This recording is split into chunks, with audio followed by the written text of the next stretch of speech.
Chapter 1. News of a Wedding. Scarlett O'Hara was not beautiful, but men did not realize this when caught by her charm, as the Tarleton twins were.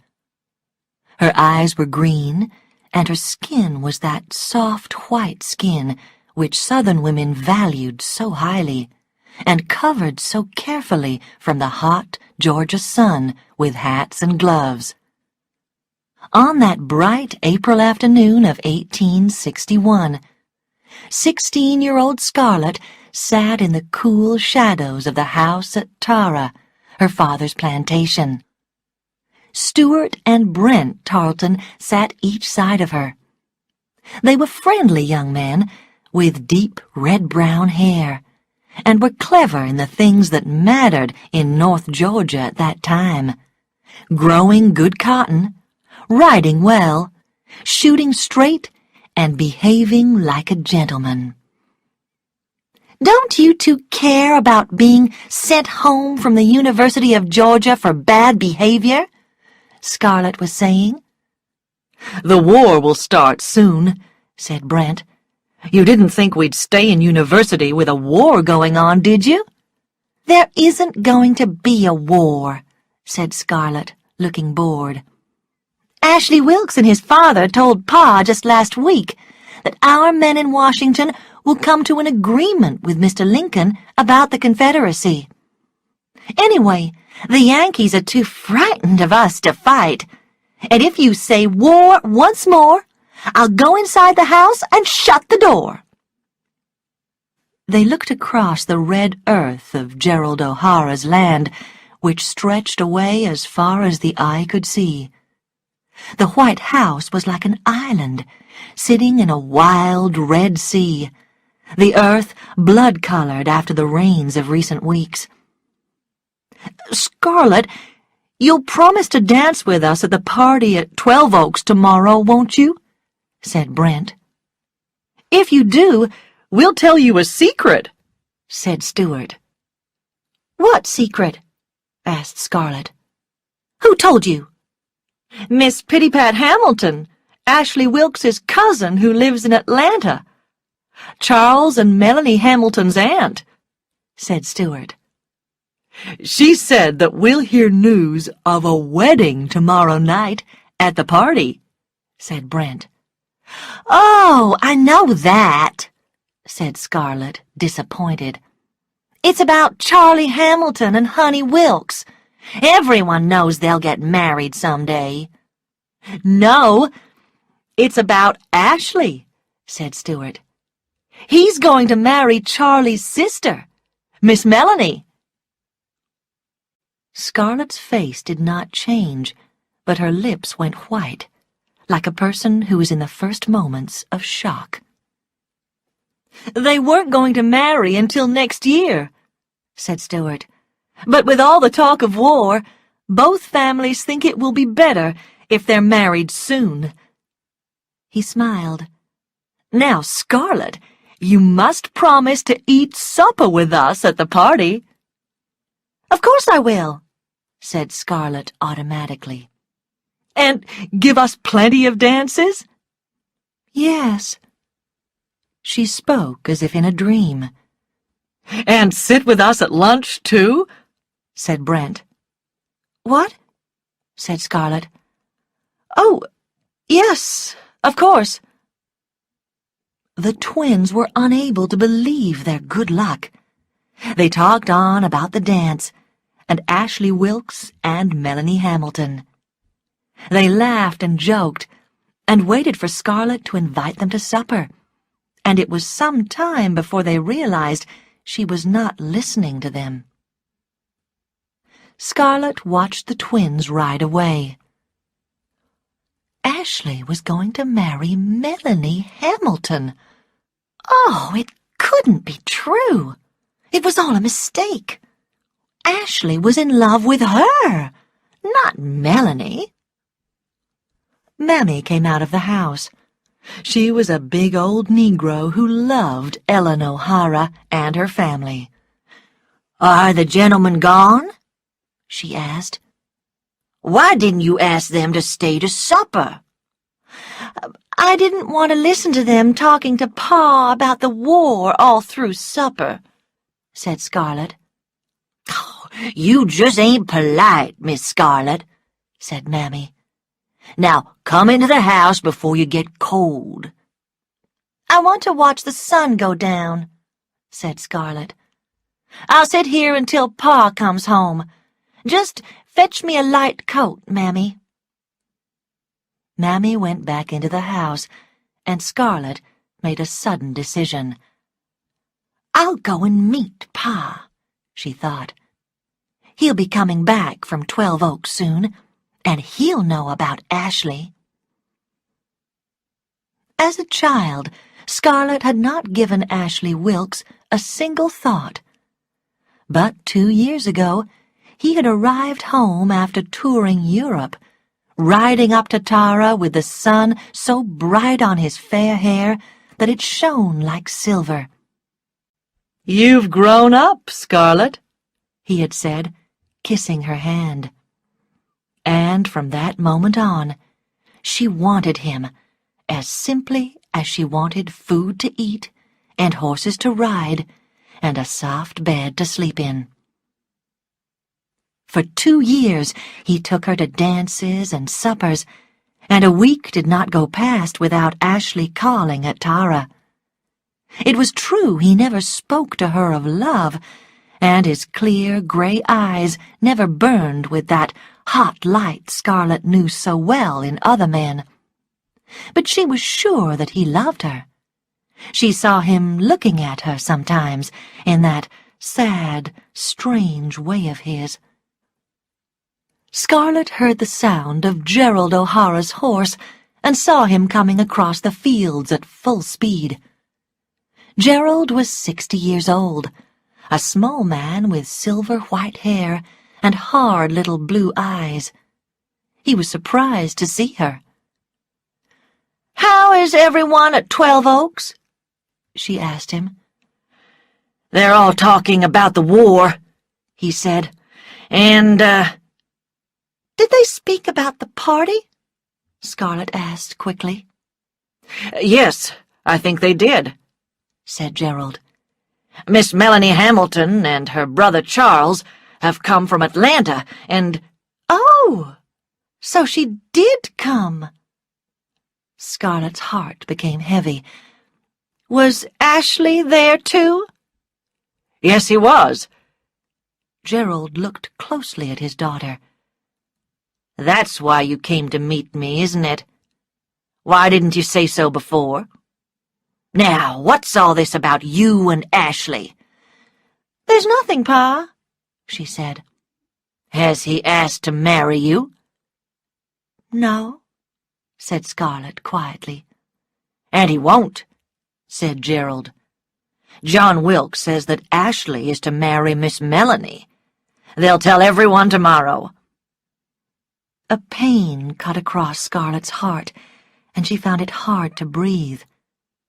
Her father watched her and looked uncomfortable. "Have you run after a man who's not in love with you?" "No," said Scarlet. "You're lying," said Gerald, then went on in a kind way. "There are lots of other young men, Scarlet. I want you to be happy. And you wouldn't be happy with him." "Oh, I would! "The Wilkes are different from other people," said Gerald. "They marry their cousins and keep their strangeness in the family. Look how they read books and go to Boston and New York to see paintings and hear music." "Nobody rides a horse better than Ashley," said Scarlet. "Oh, yes, Ashley can ride and drink with the best of men, but he cares nothing about those things," said Gerald.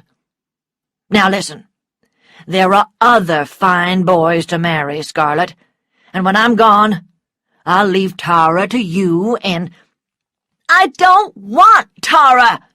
cried Scarlet angrily. "Plantations don't mean anything when—" She was going to say, when you don't have the man you want, but Gerald's shout stopped her. Not mean anything? Land is the only thing in the world that does mean anything, he cried. It will come to you, Scarlet, this love of the land. It's in your blood, and there's no denying it. He held her arm as they walked towards the house. I'll not worry your mother with this, and nor must you. They met Ellen O'Hara at the door.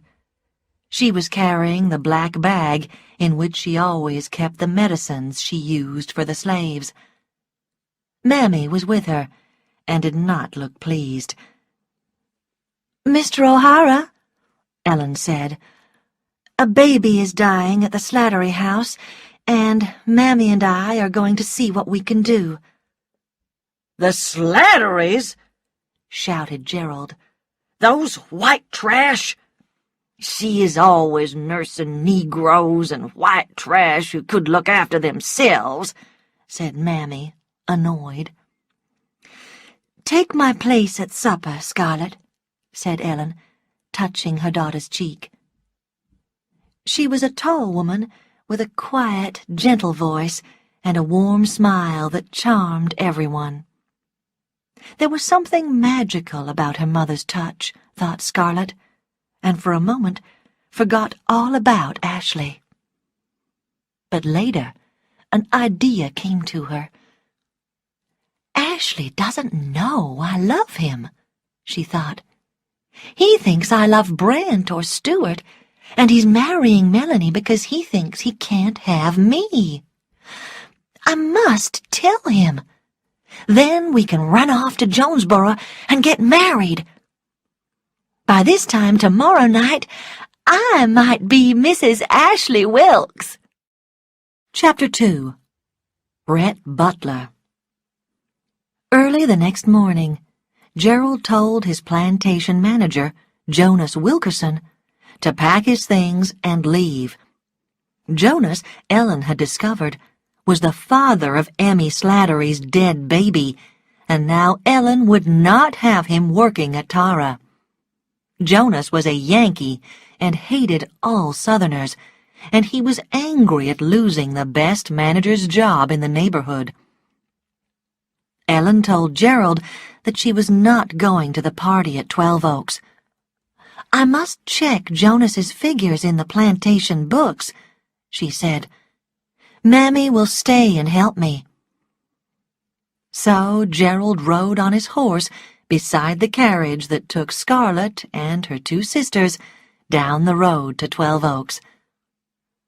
Scarlet thought about her plans to marry Ashley.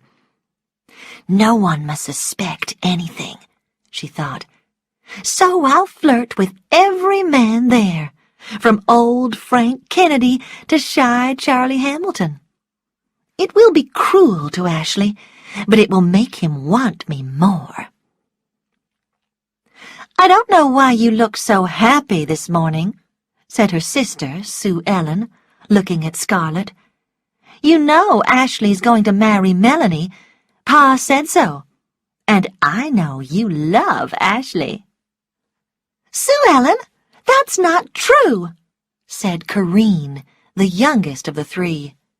"It's Brent that Scarlet cares about." The whole family knew that Corinne loved Brent Tarleton, but he never gave her a thought except as Scarlet's baby sister. "I don't care about Brent," said Scarlet, smiling. "And he doesn't care about me. He's waiting for you to grow up." Corinne went red in the face. "Oh, Scarlet, is he really?" she said. They went over the hill and saw 12 Oaks. The house was white and beautiful under the blue sky. Lunch was going to be served outside, and Scarlet saw the Tarleton twins with their two brothers, Boyd and Tom, and Alex and Tony Fontaine, and the two Calvert boys, Rayford and Cade. "Good, everyone is here," thought Scarlet. John Wilkes stood on the entrance steps, a silver-haired man with a quiet charm that was as warm as a summer sun. Next to him was his daughter, Honey Wilkes. His other daughter, India, was nowhere to be seen, and Scarlet guessed that she was in the kitchen, giving final orders to the servants. "Poor India," thought Scarlet. "She's been so busy looking after 12 Oaks since her mother died that she's had no time to catch any man except Stuart Tarleton, and it's not my problem if he thinks I'm prettier than her." John Wilkes helped Scarlet from the carriage, and Frank Kennedy hurried to give a helping hand to Sue Ellen, who went red but looked delighted. Frank was 40, with a thin red beard. He was nervous with women and was surprised when Scarlet, remembering her plan, gave him one of her best smiles.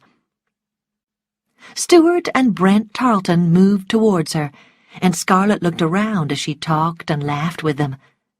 Suddenly, she noticed a stranger standing alone. He looked at least 35 and was tall and strong, with a black mustache. Scarlet went red as he stared at her with a cool smile. Then he turned away as someone called, "Rhett! Rhett Butler!" Rhett Butler? Did she know the name? Scarlet's thoughts turned to Ashley, and she forgot about the smiling man. "I must go and comb my hair," she told Stuart and Brent. "You boys wait for me, and don't run off with any other girl." As she went up the wide stairs, a shy voice behind her called her name. Scarlet turned and saw Charles Hamilton, a nice-looking boy with soft brown hair and deep brown eyes. She gave him her biggest smile. "Why, Charles Hamilton, you handsome old thing! I'm sure you came all the way from Atlanta just to break my poor heart." Charles almost fainted. This was the way girls talked to other boys, not to him. "Now you wait here until I come back," said Scarlet. "And don't talk to those other girls, or I'll be very jealous." I won't," he said. Scarlet saw Rhett Butler a few feet away. He was smiling again and had a strange look in his eye as he stared at her. Scarlet went red again and hurried on up the stairs. Kathleen Calvert was in the bedroom. "Oh, Kathleen," said Scarlet, "who is that nasty man, Butler?" "My dear, don't you know?" whispered Kathleen excitedly. "He's from Charleston, but his family won't speak to him." "Really?" said Scarlet. "Why?" "He took a girl out riding in a carriage one afternoon, and they stayed out nearly all night. When they finally arrived home, he said that the horse ran away and that they got lost in the forest. And guess what?" "Tell me," said Scarlet, hoping for the worst. "He refused to marry her the next day."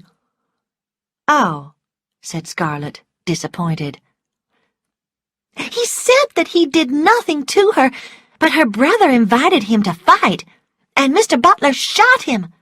Well, after that, Mr. Butler had to leave Charleston." "Did she have a baby?" whispered Scarlet. "No," said Kathleen, "but no one will ever marry her now." "I wish Ashley would stay out all night with me," thought Scarlet. "He's too much of a gentleman not to marry me afterwards." Chapter 3. Changes. Scarlet sat under a large tree, with her lunch on a plate in front of her. But although there were 7 handsome young men sitting around her, Ashley was not one of them. and she was not happy. He was sitting on the grass with Melanie Hamilton, talking quietly and smiling the slow, lazy smile that Scarlett loved. Melanie had dark hair and a heart-shaped face. She was small, but seemed older than her 17 years. Scarlett saw Rhett Butler talking to John Wilkes. He looked at her and laughed, and she had the feeling that this nasty man knew her true feelings about Ashley, and was amused. It was 2 o'clock, and the sun was warm. Scarlett was just wondering if India would suggest that the ladies went into the house when she heard Gerald arguing with John Wilkes. "Hope for peace with the Yankees?" Gerald was shouting. "No! The South must show that it's strong and ready for a fight." Other men joined in the discussion. "Of course we'll fight. Yankee thieves! One Southerner can fight 20 Yankees." Charles Hamilton found himself alone with Scarlett as the others moved away. "Miss O'Hara," he said, "if I go to fight, will you be sorry?" Scarlett thought men were stupid to think women were interested in these things, but she answered, "I'll cry into my pillow every night," not meaning a word of it. "Miss O'Hara, I must tell you something," said Charles, suddenly feeling brave. I love you. I want to marry you." Scarlett wanted to tell Charles he looked silly, but said automatically, "This is so sudden. I don't know what to say." "I'll wait forever," cried Charles. Scarlett noticed that Ashley was now with the group of men. "If Georgia fights, I'll go with her," Ashley was saying. "But most of the sadness in the world was caused by wars, and when they were over, no one knew what they were about." More arguing burst out after this until Rhett Butler spoke. "Gentlemen," he said, "can I say a word? There's not one gun factory in the South, and not a wool or cotton factory either. We haven't a single warship, and the Yankees could quickly stop us selling our cotton abroad with a blockade. They have all the things we haven't got, gentlemen. All we have is cotton and slaves, and brave talk." Everyone was shocked, but Scarlett could not help feeling he was right. She had never seen a factory, and did not know anyone who had. But he's no gentleman to say these things at a party where everyone is having a good time, she thought. It was late afternoon, and the ladies were resting in the 6 great bedrooms at 12 Oaks to be ready for the dance that evening. They had their dresses off, and most were asleep. Scarlett checked that Melanie was lying down next to Honey Wilkes before she quietly left the room and went down the stairs. From a window, she saw Ashley drinking and talking with a group of men on the step outside. She walked silently across to the library. "I'll wait in here until he comes into the house," she thought, "and then I'll call to him." The library was half dark, with the curtains closed to keep out the sun. Across the room was a sofa with its high back towards her, and around the walls were hundreds of books. Scarlett left the door open and tried to remember what she was going to say to Ashley. "Perhaps it will help if I pray," she thought, and closed her eyes. "Scarlett!" It was Ashley's voice. She opened her eyes and saw him looking at her from the doorway. "Are you hiding from Charles or the Taltons?" he said. She pulled him into the room. "What is it?" he said. "Have you got a secret to tell me?" "Yes, a secret," she said. "I love you." He was silent, and there was a worried and confused look in his eyes. Then he made himself smile and said lightly, "You have every other man's heart here today, Scarlet. Isn't that enough? Do you want mine, too? Well, you've always had it." "He doesn't believe me," she thought. "He thinks I'm just flirting with him." Scarlet looked into his eyes. "Ashley, tell me you love me, my dear," she cried. He put his hand across her lips.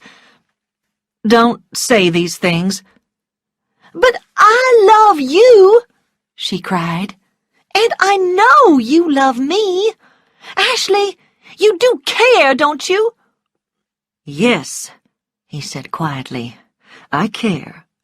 "And you do want to marry me?" she said.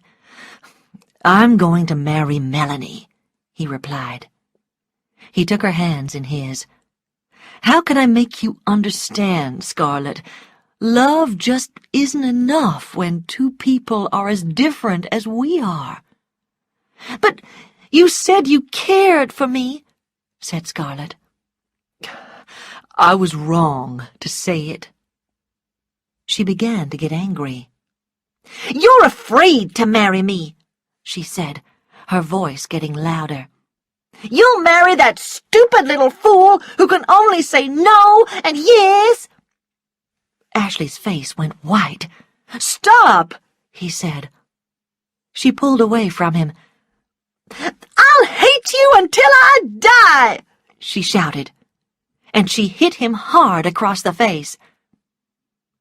He said nothing, but lifted her hand to his lips and kissed it.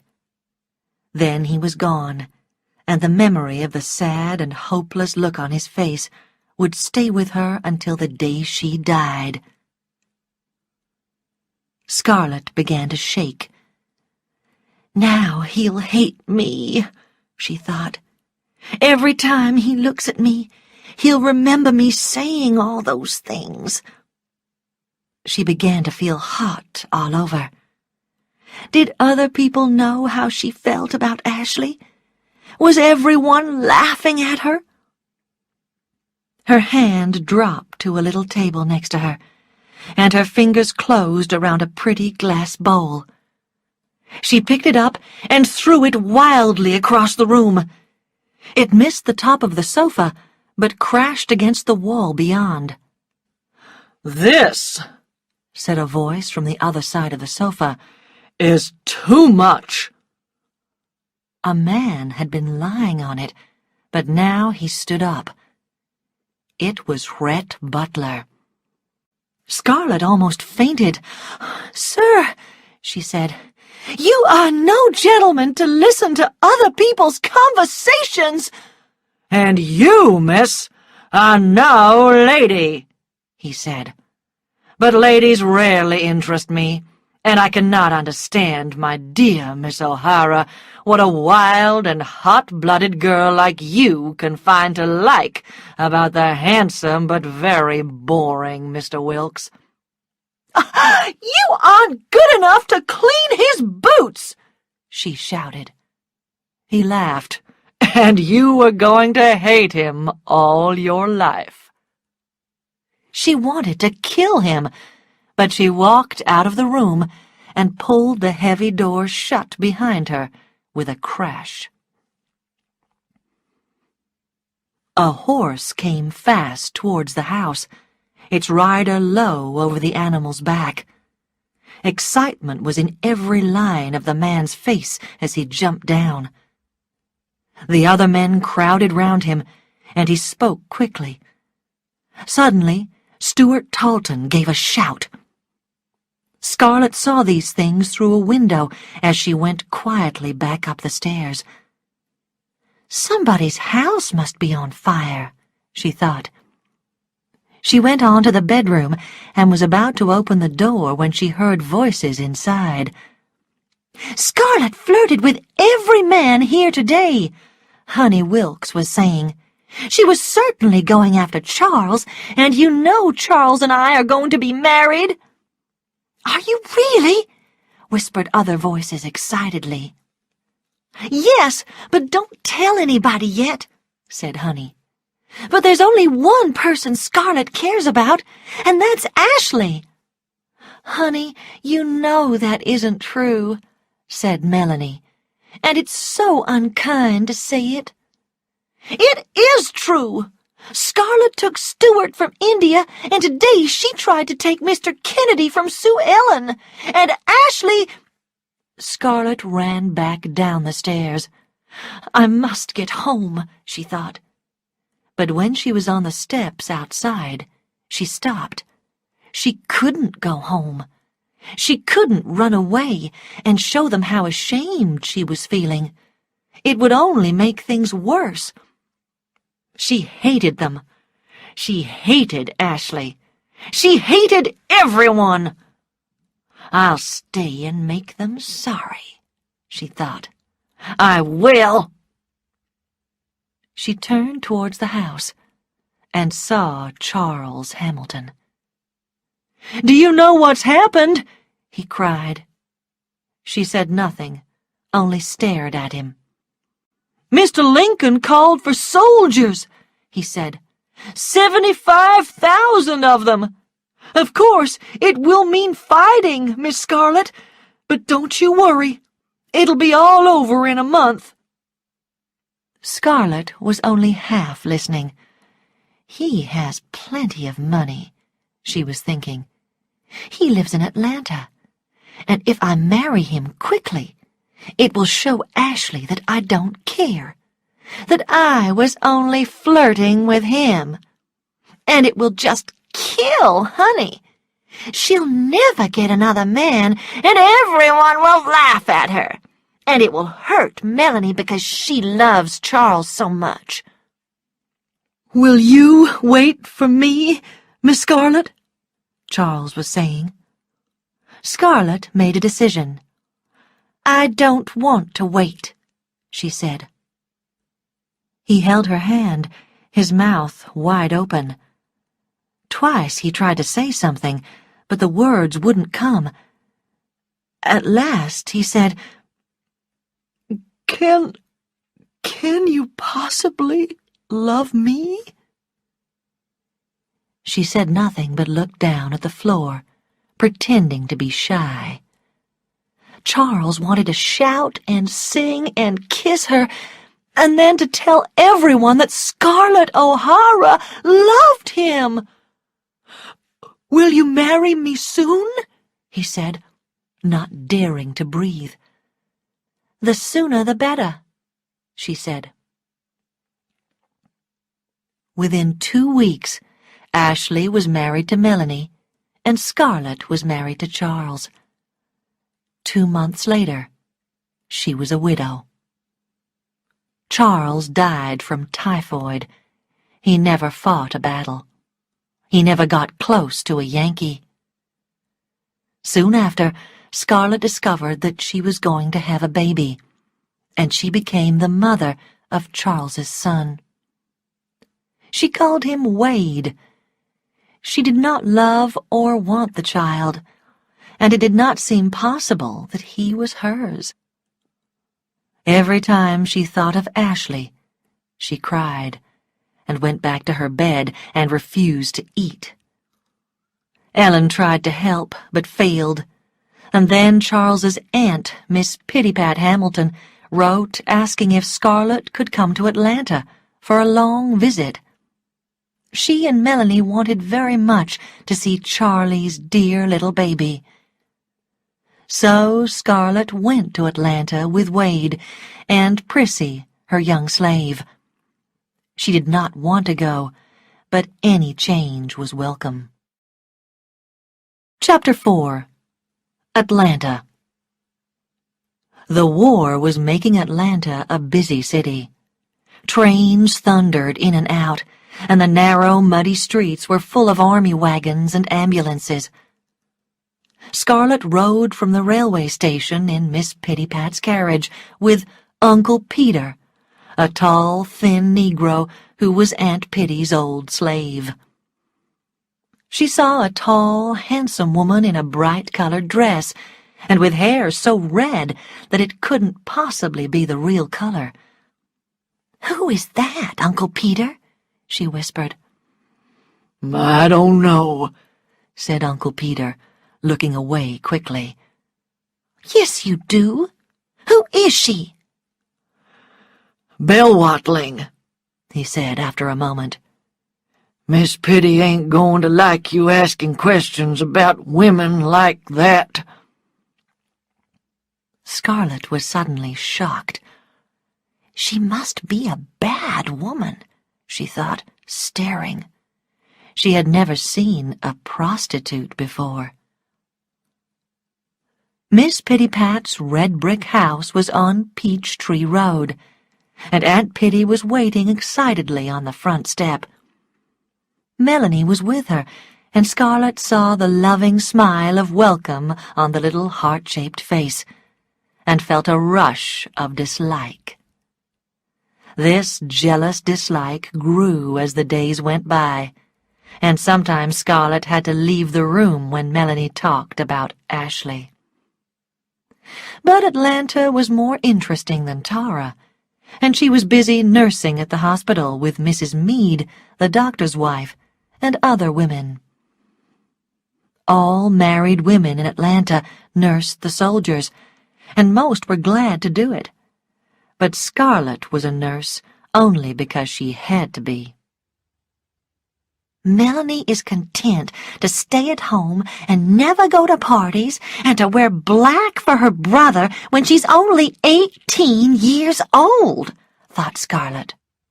"But she was never popular like me, and she doesn't miss the things I miss. And she's got Ashley, and I haven't got anybody." And she began to cry. One afternoon, two ladies of the town, Mrs. Merriweather and Mrs. Elsing, visited Aunt Pitty. "The McClure girls were called to Virginia to bring home their brother," Mrs. Elsing told them. "He was hurt. Pitty, we need you and Melanie to take their places at the sale tonight," said Mrs. Merriweather. "Oh, but we can't go," said Aunt Pitty. "With poor Charlie dead, only a—" "Don't say can't to me, Pittypat Hamilton," said Mrs. Merriweather. "We need you to watch the Negroes with the food, and we need Melanie for the McClure girls' table. Just remember, it's to make money for the cause." "I think we should go," said Scarlett suddenly, trying not to look too enthusiastic. "We must do it for the hospital." They all looked surprised that it was Scarlett who offered, but Mrs. Merriweather said, "Scarlett's right. You must all come." Scarlett sat behind a table with Melanie at the sale. They were in a large room which was usually full of soldiers learning the business of war. But tonight there were flowers and colored lights around the room, and music was playing. There would be dancing soon, but already Scarlett's feet were secretly moving in time with the music. Across the room, a tall man dressed in black, with a fine white shirt, was staring at her. He smiled, and she smiled back, until she remembered who he was, and then her hand flew to her mouth. It was Rhett Butler, and now he was coming over. "I did not think you would remember me, Miss O'Hara," he said. There was laughter in his eyes, and Scarlett's face went bright red as she remembered their last meeting. Melanie turned at the sound of his voice. "Oh, it's Mr. Rhett Butler, isn't it?" she said, smiling. "I met you—" "At 12 Oaks," he finished for her. What are you doing so far from Charleston, Mr. Butler?" "Business," he said. "I find I must not only bring things into your city, but must also stay here to sell them." Melanie gave him a delighted smile. "You must be the famous Captain Butler we've heard so much about. The blockade runner. Scarlet, what's the matter? Are you feeling faint?" Scarlet sat down on a chair. Of all the people to come here, she was thinking, why did he have to come? "It's quite warm in here," Rhett was saying. "Can I take you across to a window, Miss O'Hara?" "No," said Scarlet, so rudely that Melanie stared. "She's not Miss O'Hara any longer," said Melanie, smiling in a kind way. "She is Mrs. Hamilton, and my sister now." "Oh," said Rhett, looking closely at Scarlet. "And are your husbands here tonight?" "My husband is in Virginia," said Melanie proudly. "But Charles—" She could not go on. "Charles is dead," said Scarlet. "My dear ladies," said Rhett, "I'm so sorry, but to die for one's country is to live forever." Melanie smiled at him through her tears, while Scarlet felt herself hating him. He doesn't mean a word, she thought. Melanie forgot about Captain Butler and Scarlet as customers crowded round her table. Scarlet sat quietly on her chair, wishing that Captain Butler was back on his ship. "Has your husband been dead long?" he asked her. "Yes, almost a year." "And this is the first time—" "I know it looks strange," she said, "but the McClure girls couldn't come, so Melanie and I came—" "For the cause," he finished for her. "Why does he make it sound so cheap?" thought Scarlet. When Mrs. Merriweather spoke of the cause, she spoke proudly. Scarlet wanted to tell him this, but then remembered she was only here because she was tired of sitting at home. He seemed to guess her thoughts, because he said, "Would you be here if the Confederacy didn't need you, Mrs. Hamilton?" "Of course not," said Scarlet. "People would think I hadn't loved—" And she stopped. She could not pretend to him that she had loved Charlie, not after the things he had heard in the library at 12 Oaks. He moved close to her. "Don't worry," he whispered. "Your guilty secret is safe with me." "How can you say those things?" she said angrily. But then she looked at him, saw the laughter in his eyes, and realized he was joking with her. And she found herself laughing too. Several people near them were shocked to see Charles's widow laughing with a strange man, and began to whisper about it. Dr. Meade called for everyone to be quiet. "Gentlemen," he said, "if you want to dance with a lady this evening, you must pay for her. Remember, all the money is for the cause." The young girls whispered excitedly, while the men laughed. "Oh, if only I could wear an apple-green dress and have flowers in my hair," thought Scarlet.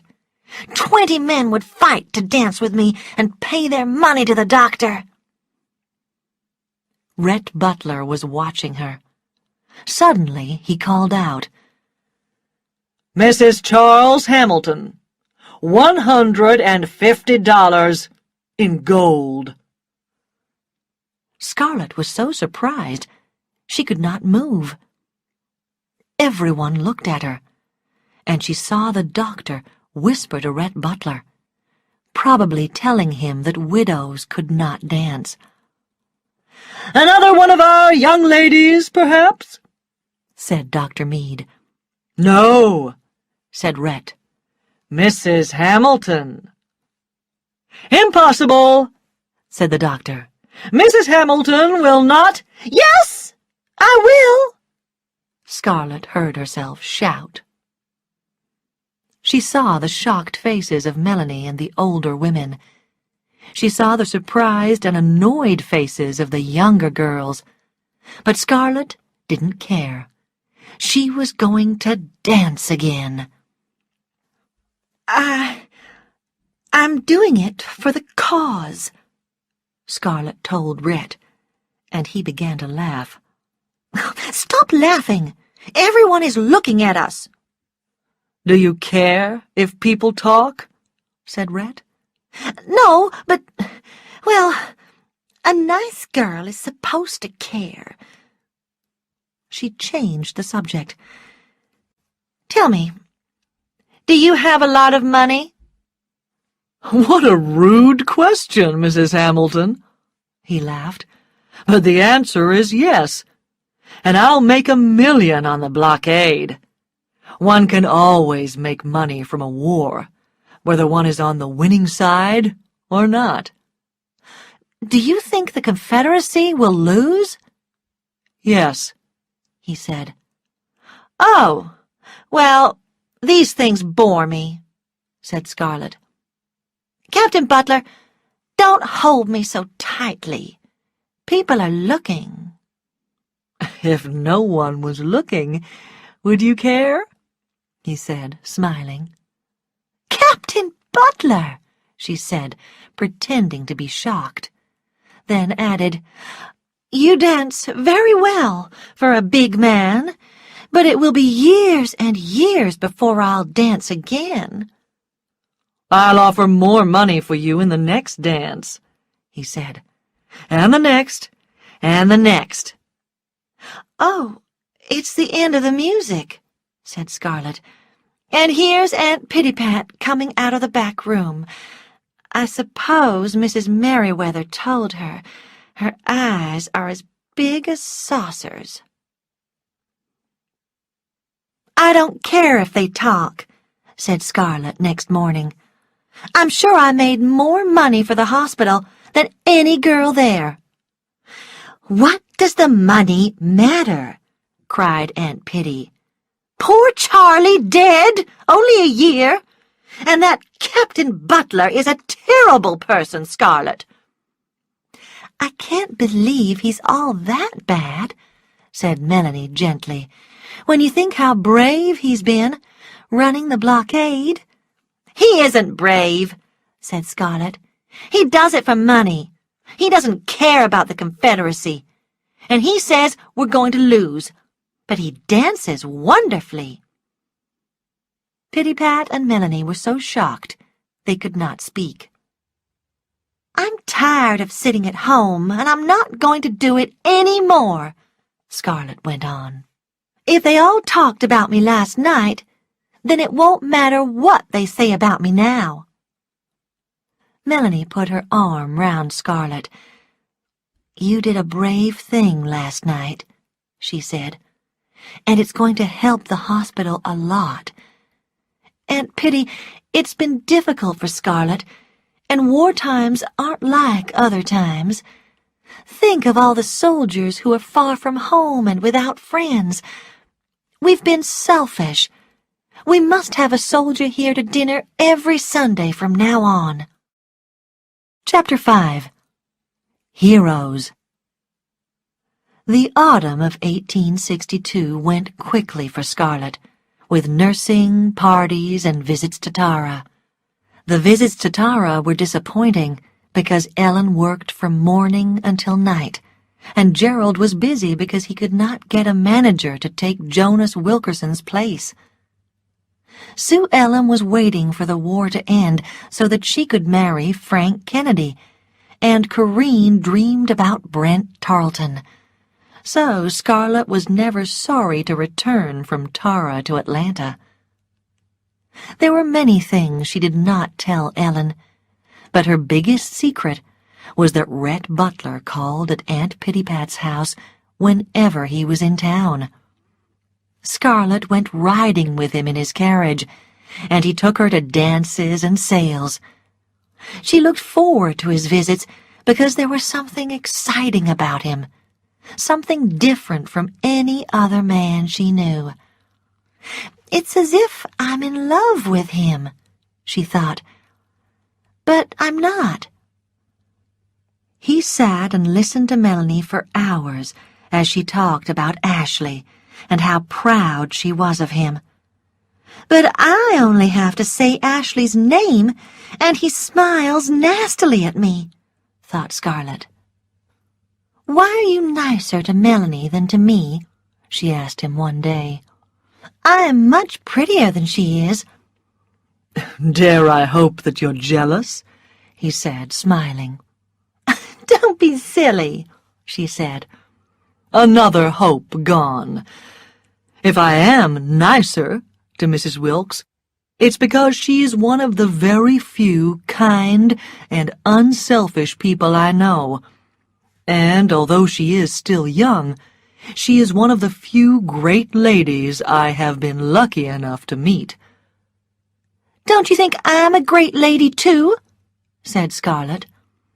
My dear, I think we agreed when we first met that you were no lady at all," said Rhett.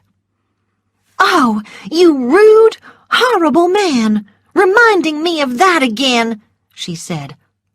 But he only laughed at her. The older men and women in Atlanta did not like Rhett, but they agreed that he was brave. But when they told him this, he replied that he was as frightened as the brave boys who were fighting. This annoyed them because everyone knew there wasn't a cowardly Confederate soldier anywhere. He always said, "Our brave boys," or "Our heroes in gray," but made it sound like an insult. And when young ladies thanked him for being one of the heroes who fought for them, he smiled and said that he would do the same thing for Yankee women if the Yankees paid him enough money. At an evening of music at Mrs. Elsing's home, Rhett was talking with a group of men when Scarlett heard an angry voice arguing with him. "Are you saying, sir, that the cause for which our heroes are dying is not sacred?" "All wars are sacred to those who have to fight them," replied Rhett, in a bored and lazy voice.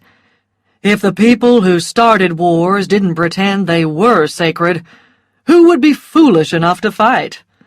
No, it's money that wars are really fought about, but few people realize it. Their ears are too full of fine words from stay-at-home speakers." And before Scarlett could reach him, he was leaving. "Let him go," said Mrs. Elsing, holding her arm. "He's not one of us. He's a snake in the grass who we were foolish enough to invite into our homes." Later, Mrs. Merriweather rode home in Aunt Pitty's carriage and immediately said what she thought. "He insulted us all, and the Confederacy, too," she said, "saying that we were fighting for money, saying that our leaders have lied to us. Pitty, you must never let that man into your house again." She turned to Scarlett and Melanie. "And I don't want to hear you two girls speaking to him again. Melanie, what's the matter?" Melanie was white, and her eyes were wide open. "I will speak to him again," she said in a low voice. "I will not be rude to him. I will not tell him to stay away from the house." Mrs. Merriweather's mouth fell open, and Aunt Pitty's did the same. Uncle Peter turned to stare. Now, why didn't I say that? Thought Scarlet. Melanie's hands were shaking, but she went on quickly. I won't be rude to him because of what he said, because it's what Ashley thinks. Melanie Hamilton, that's a lie, said Mrs. Merriweather. There was never a Wilkes who was a coward. I never said Ashley was a coward, said Melanie. I said he thinks what Captain Butler thinks, and he does, but he says it differently. In his letters, Ashley says we should not be fighting the Yankees. He says war isn't wonderful or sacred or any of those things. It's just dirty and useless and a terrible waste of men's lives. Scarlet said nothing. She was shocked to realize anyone as perfect as Ashley could think the same as a man like Rhett Butler. They both understand what is true about war, she thought. But Ashley will fight and die for it, and Rhett won't. I think that shows Rhett is sensible. It was all very confusing. Chapter 6. Missing. In the early part of 1863, the war went well for the Confederacy, but on the 4th day of July, there was news about hard fighting in Pennsylvania, near a little town called Gettysburg. The news came slowly, and fear began to spread across the town. Mothers prayed that their boys were not in Pennsylvania, but those who knew their relations were fighting next to Dr. Meade's son Darcy said they were proud for them to be in the big fight that would win the war. In Aunt Pitty's house, the three women looked into each other's eyes with fear. Ashley was fighting with Darcy. People waited outside the newspaper office for news. Scarlet, Melanie, and Aunt Pitty came and waited in their carriage. Scarlet saw Mrs. Meade with her youngest son, Phil, waiting for news of Darcy. Then the crowd began to move as Rhett Butler came through on his horse. The first lists will be out soon, he said. Yes, look! The side window of the newspaper office opened, and a hand came out. In it were the lists of the dead, long, narrow pieces of paper with the names close together. The crowd began to fight for them, and there were shouts of, "Let me through!" Rhett got off his horse and pushed his way forward, his heavy shoulders above the rest of the crowd. Then he was back, with 5 or 6 lists in his hand. He gave one to Melanie, and the others to the ladies in the carriages near him. Melanie's hands shook so much that she gave the list to Scarlet, who quickly began to read. White, Wilkins, Wynne, Zebulon. Oh, Melanie, he's not on it! He's not on it! Melanie began to cry with happiness, while Scarlet's heart seemed ready to burst. Ashley was alive! Ashley was alive! Mrs. Meade sat in her carriage and looked across at Melanie. Darcy won't need those new boots now, she said.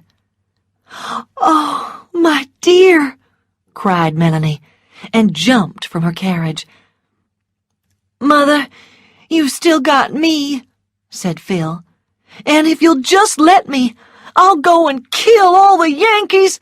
No, cried Mrs. Meade. Phil Meade, don't talk like that, said Melanie, climbing in with Mrs. Meade. Drive us home. Captain Butler, can you tell the doctor? He's at the hospital. Scarlet looked at the list again. So many names from Atlanta, and from all of Georgia. Calvert, Fontaine, Monroe, and surely there couldn't be 3 Tarletons. But there were.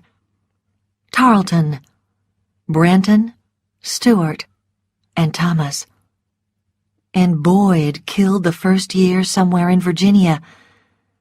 All the Tarleton boys gone. I'm sorry, Scarlet, said Red. Many of your friends? Yes, she said. Oh, Red, why do there have to be wars? Why didn't the Yankees just pay for the Negroes? Or why didn't we just give them the Negroes for nothing? It isn't about the Negroes, Scarlet, he said. They were just the excuse. There'll always be wars because men love wars. He turned away. Now, I'm going to find Dr. Meade. After losing the Battle of Gettysburg, the tired and much smaller Confederate army were pushed back into Virginia for the winter. As Christmas got closer, Ashley came home for a week. His father and his sisters, Honey and India, came to Atlanta to join him and Melanie. Scarlet wanted to cry with happiness when she saw him. There was something new and strange in the lines of his sunburned face. He was the same handsome Ashley, but much more exciting. He looked at her and said, "Oh, Scarlet, you pretty, pretty thing," and kissed her on the cheek. Each day she tried to speak to Ashley alone, but Melanie was always with him. They all had questions to ask him about the war, but although he told them jokes and funny stories about friends, it seemed to Scarlet that he did this to stop them asking the questions he did not want to answer. The week passed quickly, and Ashley had to return to Virginia. He said goodbye to Melanie in their room, and then Scarlet was at last able to see him alone. "Ashley, may I go to the station with you?" she asked him. "Father and the girls will be there," he said. "I want to remember you saying goodbye here. Will you let me do that?" "Ashley, I'd do anything for you," she said. "Would you?" he said. "There's something you can do for me." "What is it?" she asked happily. "Will you look after Melanie for me?" he said. "Look after Melanie?" she said, disappointed. "She loves you so much," he said. "Scarlet, when I think of what might happen to her if I was killed—" "Don't say it," she said. "It's bad luck to speak of death." "I can't tell what will happen to me or to any of us," said Ashley. "But when the end comes, if I'm alive, I'll be far away from here. Too far to look after Melanie." The end?" said Scarlet. "The end of the war, and the end of the world." "Ashley, surely you don't think the Yankees will win?" "All this week I've talked lies," he said. "I didn't want to frighten Melanie or Aunt Pitty. But yes, Scarlet, I think the Yankees will win. Gettysburg was the beginning of the end." "I couldn't live if you were dead," she thought wildly. "Don't repeat what I've said," he told her. "I don't want to frighten the others. You're strong, and it will be good to know that you and Melanie are together if anything happens to me. You will promise, won't you?" "Oh, yes!" she cried, ready to promise him anything. "Ashley, I can't let you go away. I can't be brave about it." "You must be brave," he said. He took her face in his hands and kissed her lightly. "Scarlet, Scarlet, you're so fine and good and strong. So beautiful. Not just your sweet face, my dear, but your mind and your body." "Oh, Ashley," she whispered happily, waiting for him to say the 3 magic words, "I love you." But they didn't come. Instead, she heard Uncle Peter with the carriage outside. "Goodbye," Ashley said softly. "Kiss me," she whispered. "Kiss me goodbye." At the first touch of his lips on hers, she threw her arms around his neck and pulled him to her.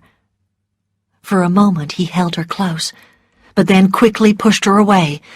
"No, Scarlett, no," he said in a low voice. "I love you!" she cried. "Ashley, say you love me!" She looked into his face, and it was the unhappiest face she was ever to see. "Goodbye," he said, his voice a whisper. For the next 2 months, Scarlett was happy. She had felt the quickness of Ashley's heart when her arms went round his neck. She had seen the look on his face. Oh, he loved her. She was sure of this now, and could almost feel sorry for Melanie. But then, in March, Melanie said that she was going to have a baby, and a sharp pain cut right through Scarlett. "Dr. Meade says it will be here in late August or September," Melanie said happily. "Oh, Scarlett, isn't it wonderful?" "Dear God," thought Scarlett. "A baby! Ashley's baby! Oh, how could he when he loves me and not Melanie? I can't go on living here now. I'll go home to Tara." And the next morning she got up intending to pack her things, but something happened that stopped her. News came that Ashley was missing. He'd been missing for 3 days after going on a 5-man search to discover where the Yankee army were preparing to fight their next battle. A shocked Scarlett was certain that God was punishing her for loving a married man. Melanie's face was white and frightened, like a child lost in the dark. "Scarlett," she said, "you're all I've got now. Oh, I know Ashley is dead."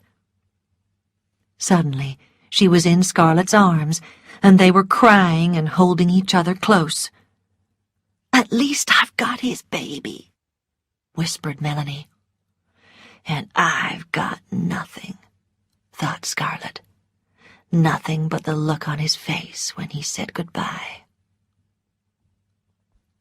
The first reports were missing, believed killed, but they changed to missing, believed to be a prisoner. Melanie, her hopes alive again, met every train, praying for a letter. She refused to obey Dr. Meade and stay in bed, and one afternoon she fainted at the station, and Rhett Butler brought her home. "Mrs. Wilkes, you're going to have a baby, aren't you?" he said. And when she gave an embarrassed nod, he went on. "Then you must take better care of yourself, or you'll harm the baby. I'll talk to some people I know in Washington.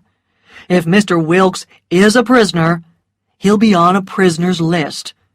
And if he isn't, well, there's nothing worse than not knowing. But you must promise me you'll take care of yourself, or I won't help." "Oh, you're so kind," cried Melanie. A month later, Rhett brought news that Ashley was not dead, but at Rock Island, a cruel and terrible prison in Illinois, where many men would die before the end of the war.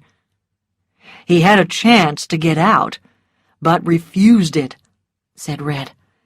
"The Yankees need men to fight the Indians in the West, and any prisoner who will join the Yankee army and fight the Indians for 2 years can get out of prison." "Why didn't he do that?" cried Scarlett. Why didn't he join and then run away and come home as soon as he got out? Melanie became angry. How can you suggest that?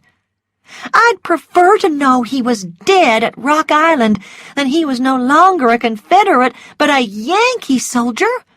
Of course he refused.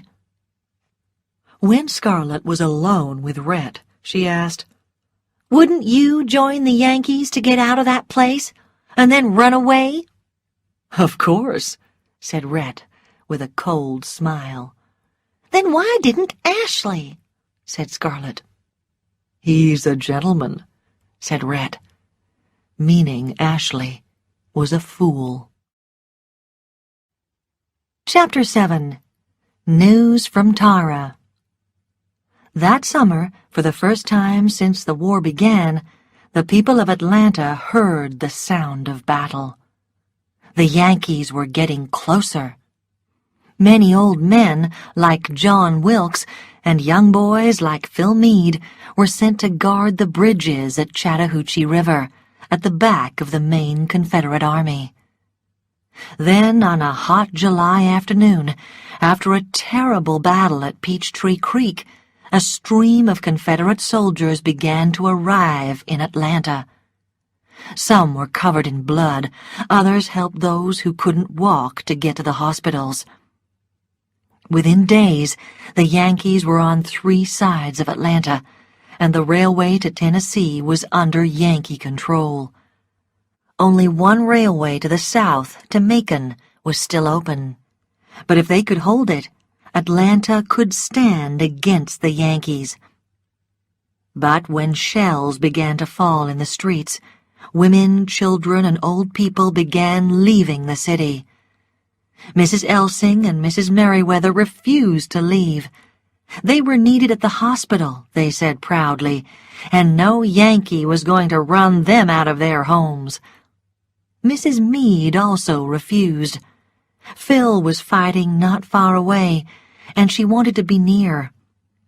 Aunt Pitty was among the first to leave. She went to Macon to stay with a cousin.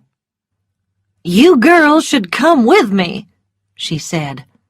But Scarlet did not like Aunt Pitty's cousin. "I'll go to Tara, and Melanie can go to Macon with you," she said.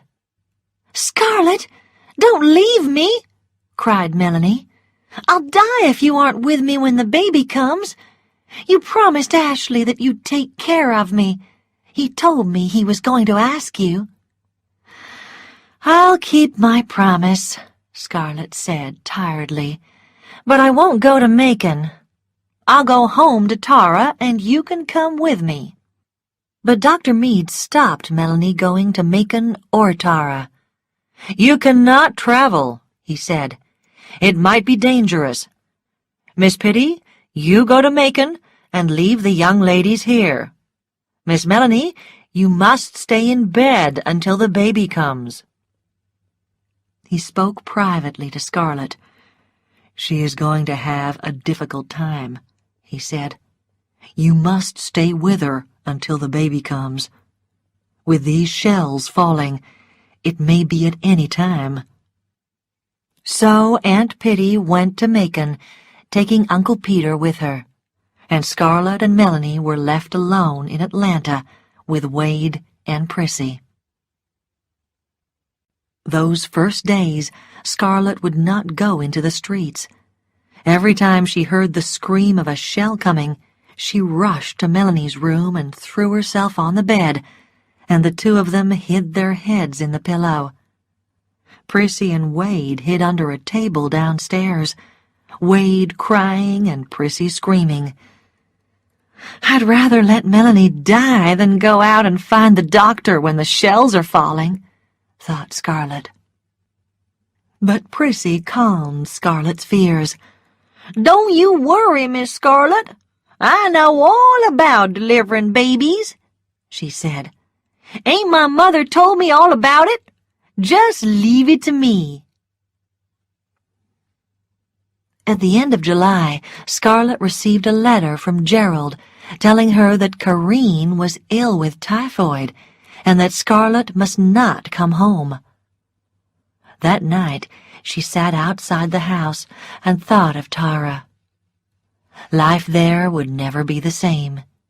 She would never again hear the wild, happy voices of the Tarleton boys, or the Monroe boys, or little Joe Fontaine, or— The front gate opened, and she quickly brushed tears from her face before looking up. It was Rhett Butler. "So you didn't go to Macon," he said. "Why did you stay?" To be with Melanie. Well, she can't go just now. "Is Mrs. Wilkes still here?" he said. He lit a cigar. "And you stayed with her. How strange." I see nothing strange about it, she said uncomfortably. "You think Mrs. Wilkes is silly and stupid," he said. "So why do you stay when there are Yankee shells falling all around?" Because she's Charlie's sister, and like a sister to me, said Scarlett, her cheeks getting hot. "You mean because she's Ashley Wilkes's widow," said Rhett. Scarlett became angry. She liked to think she was a mystery to men, but Rhett could see through her like glass. He took her hand in his. "How lucky to find you alone," he said, and something in his voice made her face go hot again. He's going to tell me he loves me, she thought.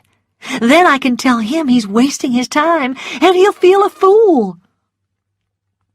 He kissed her hand, and something electric passed through her whole body as his warm mouth touched her skin. I'm not in love with him, she told herself.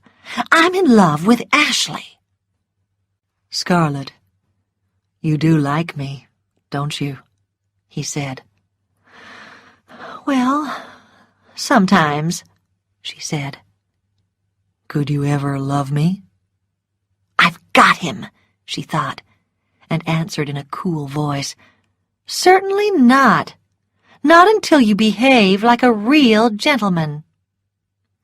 "And I don't intend to do that," he said. "So you don't love me?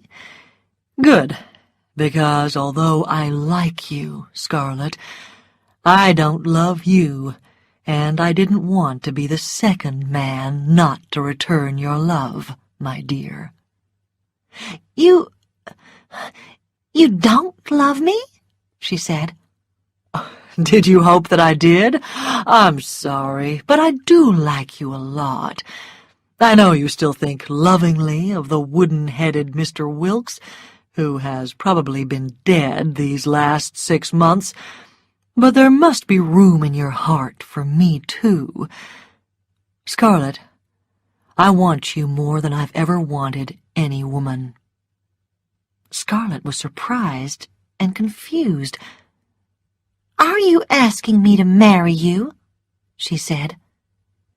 He dropped her hand and laughed loudly.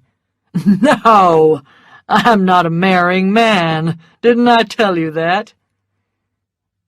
But what? "My dear," he said quietly, "I'm asking you to be my lover." Lover? Scarlett felt shock and disappointment at the same time. Get out! She cried. Get out and don't ever come back! I'll tell my father, and he'll kill you! She watched him smile. He was not ashamed. He was amused. She ran into the house and tried to crash the door shut behind her, but it was too heavy. "May I help you?" he asked, and he crashed it shut for her as she ran upstairs. As the hot, noisy days of August came to an end, the shelling stopped. Then worrying news came from the South. The Yankees were trying to take the railway at Jonesboro, and Tara was close to the fighting. Eventually a soldier came to say that the Confederate Army had pushed the Yankees back, but the railway was damaged, and it would be some time before trains could travel again. He brought Scarlett a letter from her father after meeting him in Jonesboro, and was able to tell her that the Yankees hadn't got to Tara. "But what was Pa doing in Jonesboro?" she asked. The soldier looked nervous. He was looking for an army doctor to go to Tara with him," he said. Scarlett opened her father's letter and began to read. "Dear daughter, your mother and both girls have typhoid and are very ill, but we must hope for the best. When your mother went to her bed, she told me to write and say that you must not come home and put yourself and Wade in danger too. She sends her love and asks you to pray for her." For the next week, Scarlett waited nervously for more news, but none came. No one knew where the Confederates were or what the Yankees were doing. She had seen enough typhoid in the Atlanta hospitals to know that a week was a long time with that terrible illness, and she wanted to be at home. "Oh, why doesn't this baby come?" she thought. The last day of August arrived, and with it came rumors of a big battle south of Atlanta. People waited for news. If the Yankees won the Macon Railway, they would soon be in Atlanta. On the 1st of September, Scarlett woke to hear a sound like distant thunder. Rain coming, she thought at first. Then she went to the window. No, not rain, guns! And from the south! There lay Jonesboro, Tara, and her mother. Scarlett went to Melanie's room. Melanie was in bed, her eyes closed and with dark circles around them. She looked worse than any sick person Scarlett had ever seen. Then her eyes opened, and a soft, warm smile lit her face. "Scarlett," she said, "there's something I want to ask you." Scarlett sat down on the bed, and Melanie held her hand. "I'm sorry about the guns, dear," said Melanie. "They're towards Jonesboro, aren't they? I know how worried you are. You could be at home if it weren't for me, couldn't you?" "Yes," said Scarlett rudely. "You're so good to me, and I love you for it. If I die, I want you to take my baby. Will you do that?" Scarlett pulled her hand away, frightened. "Don't be silly, Melanie," she said. "You're not going to die." "Promise me, Scarlett, then I won't be afraid," said Melanie. "I'm sure my baby will come today." "Oh, all right, I promise," said Scarlett. "Why do you think it will come today?" "I've been having pains." "I'll send Prissy for Dr. Meade," said Scarlett. "No, you know how busy he is. Just send for Mrs. Meade." Chapter 8. The Yankees Are Coming. Scarlett sent Prissy for Mrs. Meade, and, after a long time, the little black girl returned alone. "She wasn't there," said Prissy. "She got news that Mr. Phil was shot, and she went with a carriage to fetch him home." Scarlett stared, wanting to shake her. "Well, don't just stand there. Go and fetch Mrs. Merriweather." "She ain't there," said Prissy. "I stopped on my way home, but the house was shut up. She's probably at the hospital." Scarlett thought for a moment. "Go to Mrs. Elsing and explain everything," she said. "Ask her to come, and hurry." She went back to Melanie's room, where Melanie was lying on her side, her face white.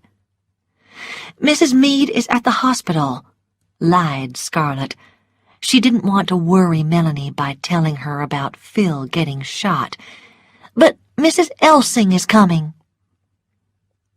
It was an hour before Prissy came back, walking slowly along the road. Scarlet hurried out to meet her. "Mrs. Elsing is over at the hospital," said Prissy. "A lot of soldiers came in on the early train. Most of them hurt bad." "You must go to the hospital," said Scarlet. "I'll give you a letter for Dr. Meade, but if he isn't there, give it to one of the other doctors. And hurry back this time." Minutes later, Prissy went off with a letter, and Scarlet went back upstairs. Melanie asked no questions, but her face was full of pain. An hour passed, and then another. Afternoon came, and Melanie's pains were worse. Where was Prissy? Why didn't she come? Scarlet went to the window. Had the sound of the guns died away, or was it her imagination? Then she saw Prissy running down the street, fear written all over her little black face. Scarlet quickly moved from the window. "I'll get some cooler water," she told Melanie. She got downstairs as Prissy came in. "They're fighting at Jonesboro, Miss Scarlet. They say we're losing the war." "Where's Dr. Meade? When is he coming?" said Scarlet. "He ain't at the hospital. Mrs. Merriweather and Mrs. Elson ain't there either. A man told me the doctor was down at the railway station with the soldiers from Jonesboro. But, Miss Scarlet, I was too frightened to go down there. People are dying down there, and I'm frightened of dead people." "What about the other doctors?" asked Scarlet. "Miss Scarlet, I couldn't get them to read your letter," said Prissy. "They're working in the hospital like they're all crazy. Don't worry me about babies when we've got men dying here," one of them shouted at me. "Listen," said Scarlet. "I'll get Dr. Meade and you sit with Miss Melanie. Don't tell her where the fighting is, and don't tell her that the other doctors won't come. Do you hear?" Scarlet hurried out of the house and into the hot sun. A soldier came riding past, and she stopped him. "Are the Yankees coming?" she asked him. "Yes, miss," he said. "The army are leaving Atlanta soon." Scarlet began to run. People rushed past her as she pushed her way through the crowd and on towards the station. But as she went round the side of the Atlanta Hotel, she stopped. There, lying on the ground under the heat of the sun, were hundreds and hundreds of men. Some were screaming with pain. There was blood everywhere, and the smell of unwashed bodies came to meet her. She put a hand across her mouth and nose. Then she lifted her skirts and stepped over dead men, and men with blood on their uniforms, and men making sounds which had to mean, "Water, water." "Dr. Meade!" cried Scarlet. "Is Dr. Meade here?" A man looked up. It was the doctor. His shirt and trousers were red with blood, and his face was gray with tiredness. "Thank God you're here," he said to Scarlet. "I can use every pair of hands. Quickly, come here." She went to him as fast as she could across the rows of bodies. "Doctor, you must come. Melanie is having her baby." "Baby?" thundered the doctor. "Are you crazy? I can't leave these men. Get some woman to help you. Get my wife." She started to tell him why Mrs. Meade could not come, then stopped. She could not tell him his son was hurt. "Doctor, please," she cried. "Please come." He looked at her. "The Yankees are coming, and the army is moving out of town. I don't know what they'll do with these men. There aren't any trains. The Macon line is under Yankee control. Listen, I can't promise, Scarlet, but I'll try." Scarlet went back through the rows of men. On the streets beyond the Atlanta Hotel, soldiers were moving out of the city. There seemed to be thousands of them. Wagons went past, throwing up clouds of dust. There were drunken women with painted faces among the crowd. Scarlet saw Belle Watling, and heard her drunken laugh as she held on to a one-armed soldier. Scarlet began to run again. When she got back to the house, Wade was waiting outside. "Wade hungry!" he cried. "Be quiet," said Scarlet. "Go and play in the back garden." She looked up and saw Prissy at the bedroom window. Scarlet waved at her to come down, then went into the house. Prissy came down the stairs 3 at a time. "The doctors can't come," said Scarlet. "You've got to deliver the baby, and I'll help you." Prissy's mouth fell open. "What's the matter?" said Scarlet. Miss Scarlet, I don't know nothing about delivering babies," said Prissy, looking at the floor. Scarlet took Prissy's arm and squeezed it. "You black liar! What do you mean? You said you knew everything about—" "I was lying, Miss Scarlet," cried Prissy. Scarlet had never hit a slave in all her life, but she hit Prissy's black cheek as hard as she could. Prissy screamed loudly and tried to pull away. "Scarlet, is it you?" Melanie's weak voice came from upstairs. "Please come. Please." Scarlet tried to remember what Mammy and Ellen did when Wade was born. "Build a fire and make sure there's plenty of water," she told Prissy. "Bring all the towels you can find, and some string, and a pair of scissors. Quickly!" She pushed Prissy towards the kitchen, then took a deep breath before going upstairs. There was never an afternoon as long as this one, or as hot. Scarlet pulled the bedroom curtains across to keep out the sun. Melanie tried to be brave, but when evening came, she began calling for Ashley, over and over, until Scarlet wanted to cover her face with a pillow. Perhaps the doctor will come after all, thought Scarlet, and she told Prissy to go to the Meads' house and see if he or Mrs. Mead were there. Prissy went, but came back soon after, alone. "The doctor ain't been home all day," she reported. "And, Miss Scarlet, Mr. Phil is dead. He was shot. I didn't see Mrs. Mead because she was getting his body ready for—" "All right," said Scarlet quickly. Melanie opened her eyes and whispered, "Are the Yankees coming?" "No," said Scarlet. "Prissy's a liar." "Yes, miss, I am," agreed Prissy. "The Yankees are coming," whispered Melanie, guessing correctly. "Oh, my poor baby, Scarlet, you mustn't stay here." "You know I won't leave you," said Scarlet. "Why not?" said Melanie. "I'm going to die anyway." Chapter 9. Escape from Atlanta. Scarlet came down the dark stairs slowly, like an old woman. She went outside and sat on the front step. It was all over. Melanie was not dead, and Prissy was giving the small baby boy his first bath while Melanie was asleep.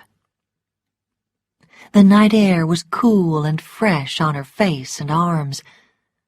More soldiers were leaving the city, passing by the house, although she could not see them clearly in the darkness. What could she do? Where could she turn for help? Scarlet remembered Rhett. He was strong and clever, and he wasn't afraid of the Yankees. And he had a horse and carriage, too. She called Prissy. "Captain Butler lives at the Atlanta Hotel," she said. "Go there quickly and tell him about the baby. Tell him that I want him to get us out of here." "Suppose Captain Butler ain't at the hotel," said Prissy. "Go to the bar rooms, go to Belle Watling's house," said Scarlet. "Just find him, or the Yankees will get us all." Scarlet went back into the house and waited. After some time, she saw that the sky was becoming pink over the east of the city. Then a large flame shot high into the darkness. "The Yankees are burning the city," she thought. Moments later, Prissy ran into the room. "The Yankees?" Scarlet began. "No, it's our men," said Prissy. "They're burning the gun factory and what the army left. We're all going to burn up." "Did you see Captain Butler?" said Scarlet. "Yes, I saw him, and I says, 'Come quick, Captain Butler, and bring your horse and carriage.' And he says they took his horse, but he'll steal another one." "He's coming? He's going to bring a horse?" "So he says." Scarlet began to feel better. She would forgive Rhett anything if he got them out of this mess. "Wake up Wade and dress him," she told Prissy. "Then pack some clothes for all of us. Don't tell Miss Melanie we're going. Not yet. But put 2 thick towels around the baby and pack his clothes, too." It seemed hours before Rhett finally came with a wagon. He was dressed as if he was going dancing, in a white coat and trousers. He carried 2 guns, and his pockets were full of bullets. "Good evening," he said, smiling and taking off his hat. "Fine weather we're having. I hear you're going on a trip." "If you make any jokes, I'll never speak to you again," said Scarlet, her voice shaking. "You're frightened?" He pretended to be surprised. "Yes, I am. And if you had any sense, you'd be frightened too," she said. "We must get out of here." "And where are you going?" he asked politely. "I'm going home," she said. "You mean to Tara?" he said. "Scarlet, are you mad? The Yankees may be all over Tara by now.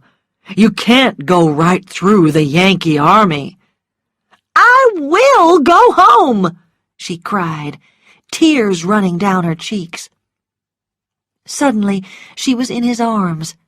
His hand smoothed her hair gently, and when he spoke, his voice was gentle too. "Don't cry, my brave little girl," he said. "I'll take you home." Rhett turned west along the narrow street, and the wheel of the wagon hit a stone so hard that Melanie cried out in the back of the wagon. Wade and Prissy were next to her with the new baby. Scarlet was in the front, next to Rhett. "Must we go through the fire?" she asked him. "Not if we hurry," he said. He stopped the horse suddenly. "Soldiers," he said.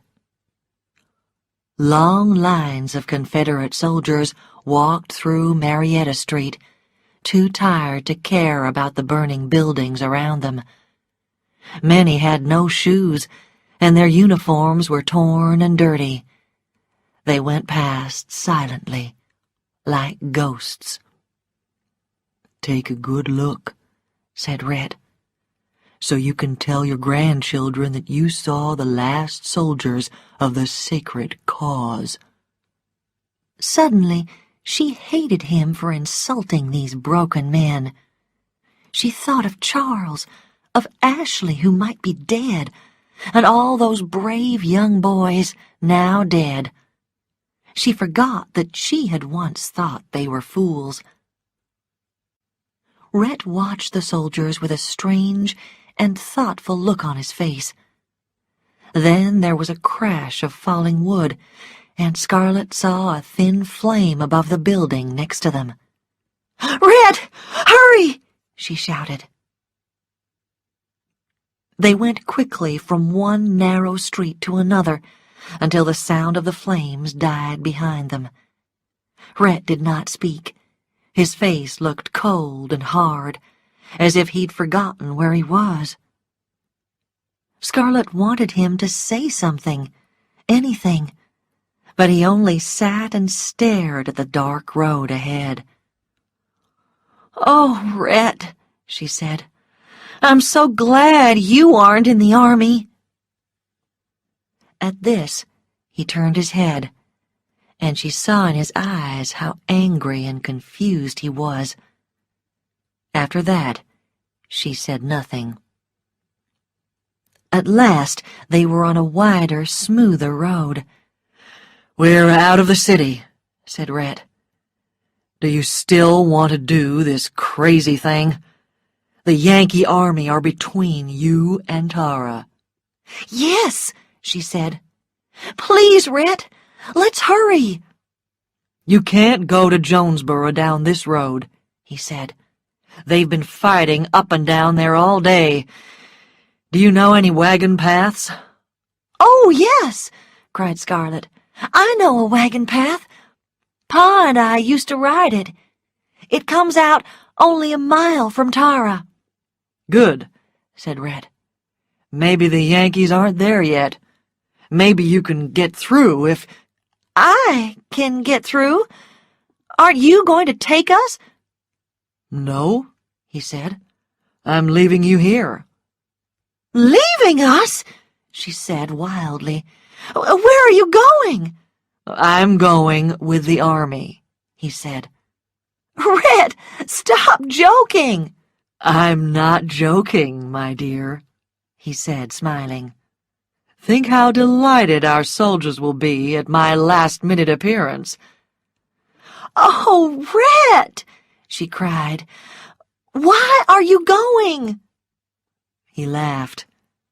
"Perhaps because I'm a Southerner, and I'm ashamed. Who knows?"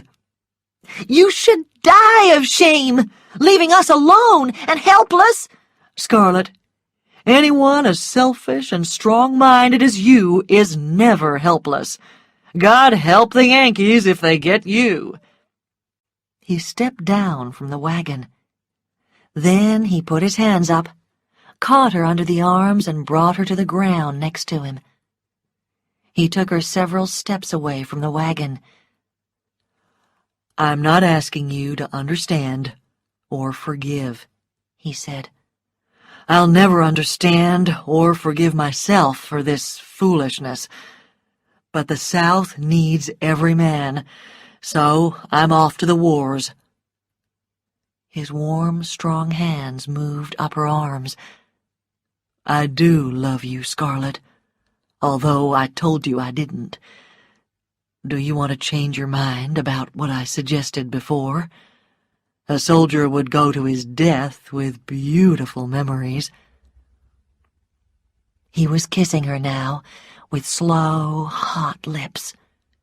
Charles had never kissed her like this. The kisses of the Tarleton and Calvert boys never made her go hot and cold like this. A voice came from the wagon. It was Wade's. "Wade frightened!" And suddenly Scarlet remembered that she was frightened too, and that Rhett was leaving her, and on top of it all, he was insulting her with his shocking suggestions.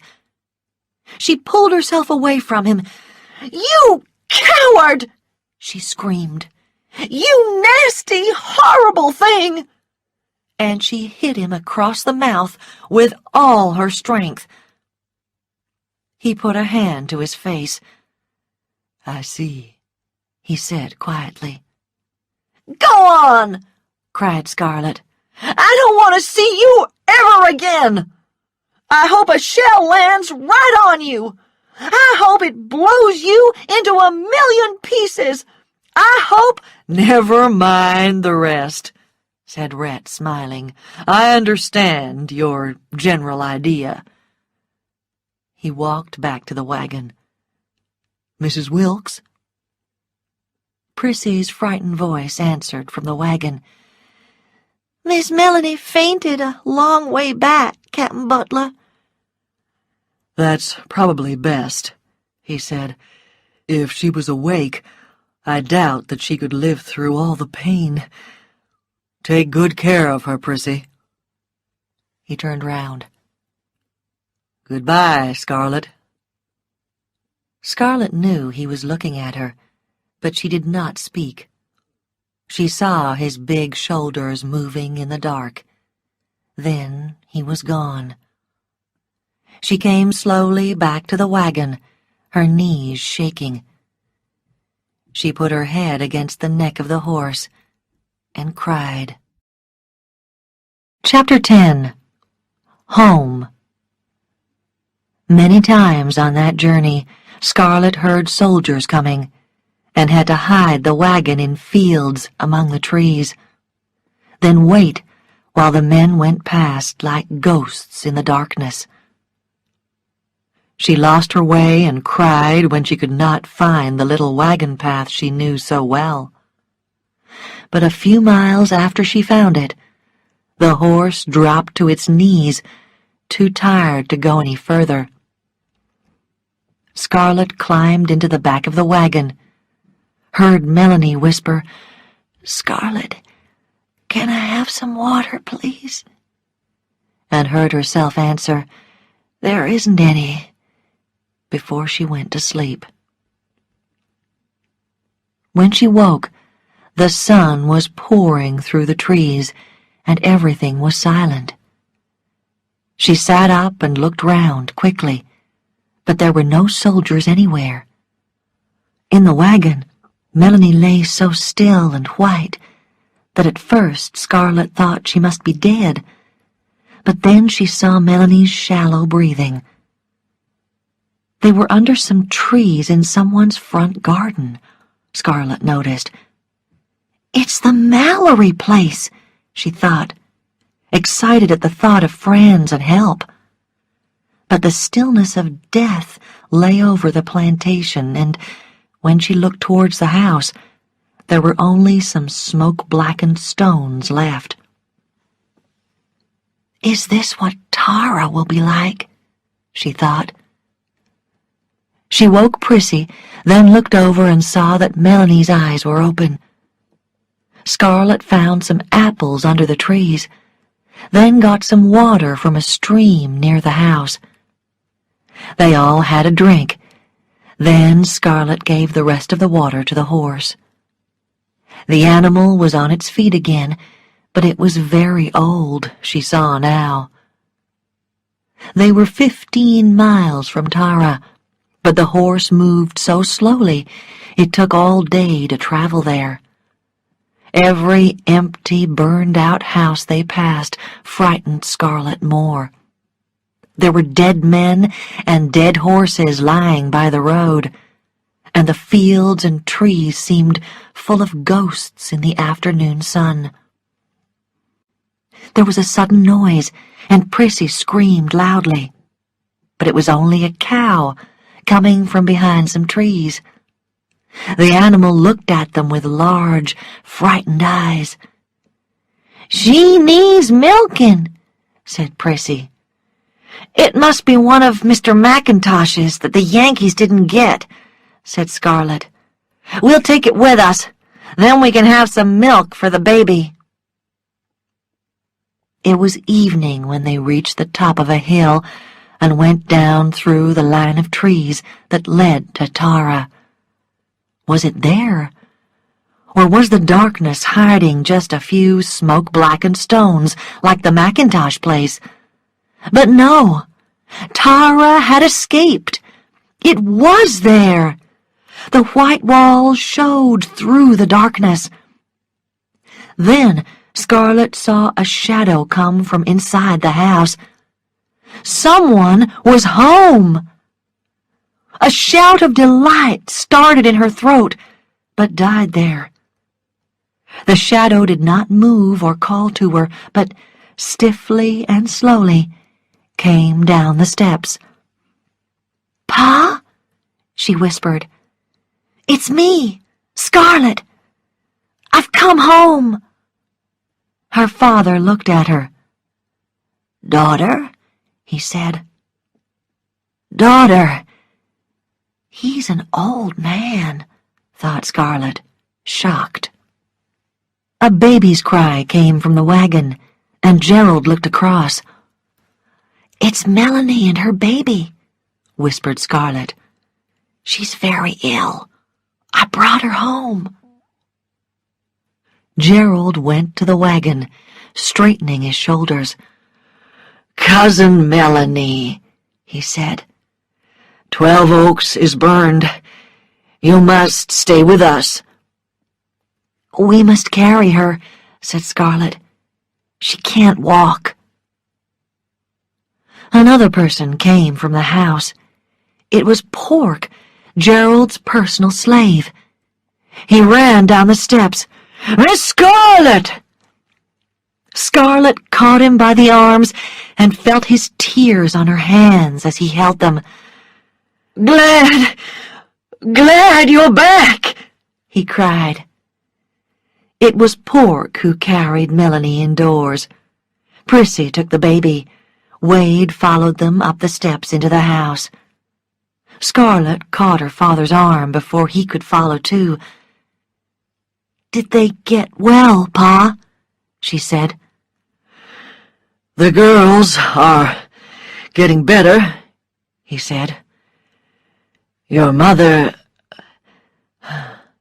"Yes?" "Your mother died yesterday," said Gerald. Gerald said it over and over again as he followed Scarlet around the house. "She died yesterday. She died yesterday." Scarlet felt nothing except a great tiredness. She would think of Mother later, or she would simply cry and cry.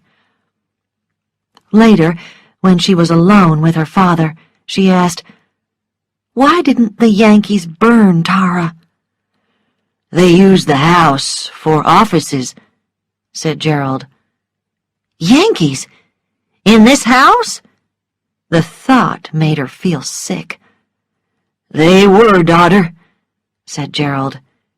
"We saw the smoke from 12 Oaks before they came. But Miss Honey and Miss India were in Macon, so we didn't worry about them. We couldn't go to Macon. The girls were so sick. Your mother... we couldn't go. Our Negroes ran away. They stole the wagons and the horses. Only Mammy, Dilsey, and Pork stayed. The Yankees came up the road from the river, and I met them at the front door." "Oh, brave little Gerald," thought Scarlet. "They told me to leave," went on Gerald. "They told me they were going to burn the place. I told them that we had typhoid in the house, and they would burn it over the heads of 3 dying women. The young officer was a gentleman." "A Yankee gentleman? Pa!" "A gentleman," said Gerald. "He rode away and came back with an army doctor who looked at the girls and your mother." "You let a Yankee into their room?" "He had medicine, and we had none. He saved your sisters," said Gerald. They didn't burn the house. They moved in. The officers filled all the rooms except the sick room, and the soldiers lived in tents around the place. They killed the cows, the chickens, and the pigs. They took the pictures and some of the furniture. And Mother? Did she know Yankees were in the house? She never knew anything. Thank God, said Scarlet. And then they moved on.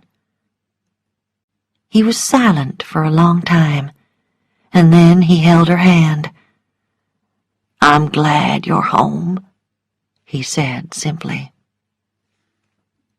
After Gerald went to bed, Scarlet went to the room where Corinne and Sue Ellen were sleeping. Mammy was there, watching them. Her eyes lit up when she saw Scarlet. "My child is home," Mammy said softly. "Oh, Miss Scarlet, now that Miss Ellen is dead, what are we going to do?" Scarlet sat down next to the bed. "I want you to tell me about Mother," she said. "I just couldn't ask Pa about her." Tears came from Mammy's eyes. "It was those Slattery trash that killed Miss Ellen. I told her not to—" "Slatteries?" Scarlet was confused. "Emmy Slattery was sick with typhoid, and Miss Ellen went to nurse her," said Mammy. "I told her to leave those white trash alone, but she didn't listen. Then, when Emmy was getting better, Miss Corinne went down with typhoid, and then Miss Sue Ellen. So Miss Ellen had to nurse them, too. With all the fighting up the road, and the Yankees across the river, and the field Negroes running off every night, I was nearly crazy with worry. But Miss Ellen was cool and calm, except that she worried because we couldn't get medicines. And then she went down with typhoid, too." Mammy dried her tears before she went on. "Miss Ellen went fast, Miss Scarlet. Even that nice Yankee doctor couldn't do anything for her. She died a few nights after the cotton burned." "Has the cotton gone?" said Scarlet. "Tell me." "Yes, Miss Scarlet. The Yankees burned it." 3 years cotton, thought Scarlet. $150,000 in one big fire. Chapter 11. Murder. Next morning, when Scarlet went down to breakfast, Gerald was sitting at the table. As Scarlet sat down, he said, "We will wait for Mrs. O'Hara. She is late." Scarlet stared at him. He was looking at her in a strange and confused way, and his hands were shaking. "Has Pa lost his mind?" thought Scarlet. "No, he'll get better. He must get better. I won't think about it now. I won't think of him or Mother or any of these awful things." She left the room without eating. Pork was outside the house. "Have you been over to 12 Oaks or the McIntosh place to see if there's anything left in the gardens that we can eat?" Scarlet asked him. "No, miss," said Pork. "We ain't left Tara." "You go to McIntosh, and I'll go to 12 Oaks," she said. The road was hot and dusty, but she was hungry, and they needed food from somewhere. At the bottom of the hill was the river, and Scarlet took off her shoes and put her feet into the cool water before going on to 12 Oaks. It was burned down, and just a few blackened stones were left of the house where she had danced and flirted with the men, and dreamed her dreams of marrying Ashley. "Oh, Ashley, I hope you are dead," she thought. "I don't want you to see this." She walked to the garden and found some potatoes in the soft earth. Without stopping to clean it, Scarlet picked up a potato and began to eat. But it was old, and the taste was bitter, and Scarlet was sick almost immediately. Then she lay down, her face against the earth, and thought of the people who were dead, the way of life that had gone forever, and the dark and frightening future. But the past was the past, Scarlet told herself, sitting up. Those lazy, happy old days were gone, never to return. There was no going back. "I'm going to live through this," she said aloud. "And when it's over, I'm never going to be hungry again. If I have to steal or kill, as God is my witness, I'm never going to be hungry again." After 2 weeks, she knew that her father would never get any better. He would always be waiting for Ellen, always listening for her. When Scarlet asked him for advice, his only answer was, "Do what you think best, daughter." One morning, she was at the open window of her bedroom. She had hurt her foot and was sitting in a chair. Melanie was in her room with the children. Corinne and Sue Ellen were in their room, and Gerald, Mammy, Pork, and Dilsey were in the fields. Scarlet was wondering how they were going to buy food. The only money in the house was Confederate money, and that had almost no value now. "And if I can get my hands on some money," she thought, "how can we carry food from Jonesboro to Tara?" The old horse that brought them from Atlanta had died. It was while she was worrying that she heard the sound of a horse. She looked up quickly and saw a Yankee soldier. He was a rough-looking man with an untidy black beard and a gun, and he was getting off his horse outside the front door. Scarlet heard him come into the house and walk through the rooms downstairs. In a moment, she thought, he'll walk into the kitchen. There, cooking over the fire in 2 large pots, were apples and vegetables, brought painfully from 12 Oaks and the McIntosh garden, dinner for 9 hungry people, but only really enough for 2. The thought of the Yankee eating their meal made Scarlet so angry that she began to shake. She went to the cupboard and took out the heavy gun which Charles had never used. Then, quickly and silently, she ran downstairs, holding it behind her. "Who's there?" he shouted, and she stopped in the middle of the stairs. He was standing in the doorway of the dining room, his gun in one hand. "So there is somebody home," he said, smiling and putting his gun away. He walked across until he was standing below her. "All alone, little lady," he said.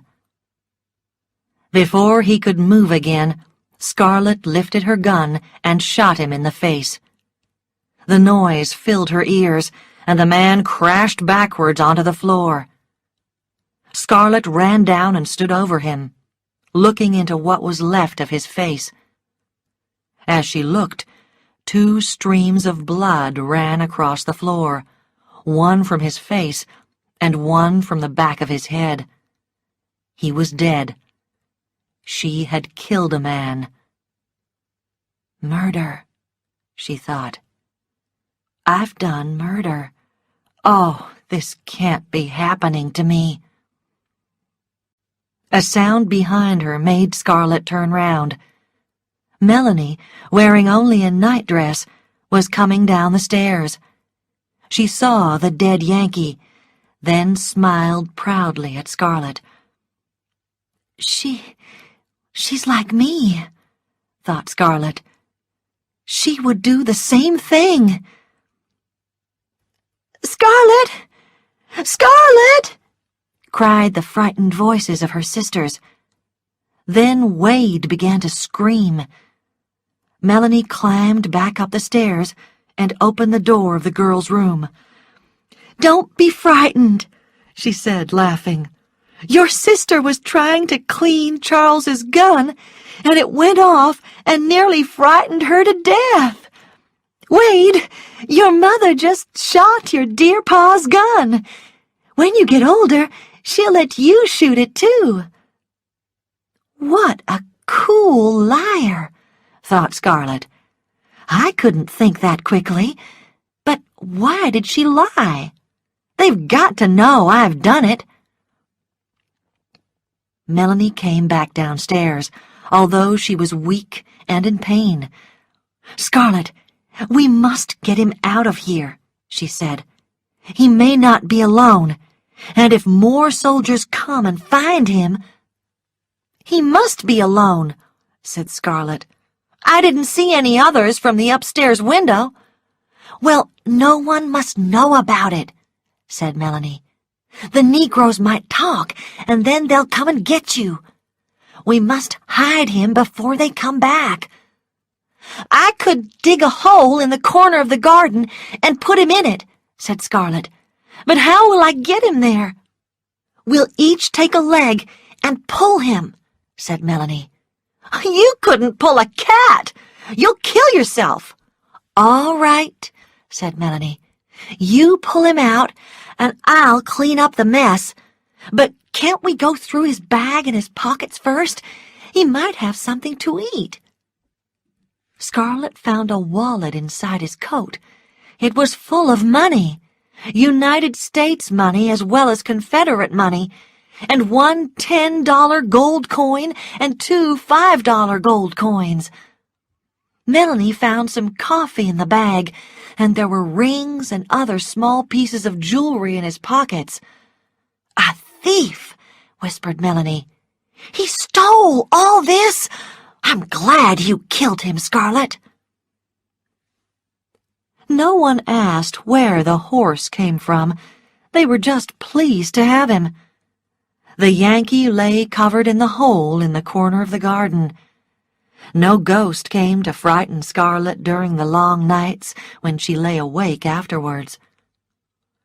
"I won't think about it," she said to herself.